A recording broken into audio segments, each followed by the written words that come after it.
आयतार 7 जानेर जेजूची आप परगटणेची परब. मुखेल बोळ. वचात, बाळकाची सारकी खबर घेयात आणि तो तुमकां मेळटोच हांवें सोरपटून ताका नमस्कार करूंक वेचे खातीर म्हाका कळयात. नियाळाक आदार. आज जेजूचे आप परगटणेची परब त्या तेगा विद्वाना उदेशी आख्या संवसाराक ओळख दिता.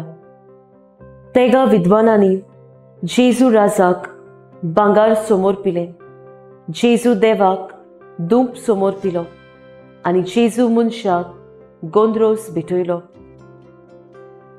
वाट चुकलोले विद्वान हेरोदीक जेन्ना ही खबर सांगतात तेन्ना तो सगळोच घाबरता आणि उचांबोळ जाता, कित्याक आपल्या व्हड दुसरो राजा ताका नाका आसलो.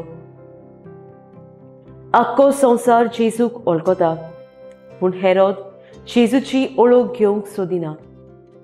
जेजूक नमस्कार करचे बदलेक जिवेशी मारूंक सोदता आणि त्याच पासत देवान त्या विद्वानाक स्वप्नांत शिडकायले आणि दुसरे वाटेन आपल्या देशान ते परतले.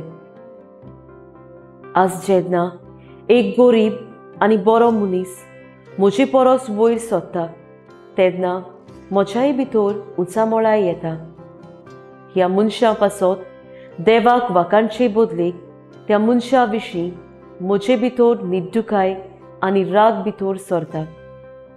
कशेय तरेन त्या मनशाक सकयल उडोवंक हांव जायते प्रयत्न करतां, पूण देव जर त्या मनशा बरोबर आसा जाल्यार ताका कोणाच्यान सकयल उडोवंक जायत?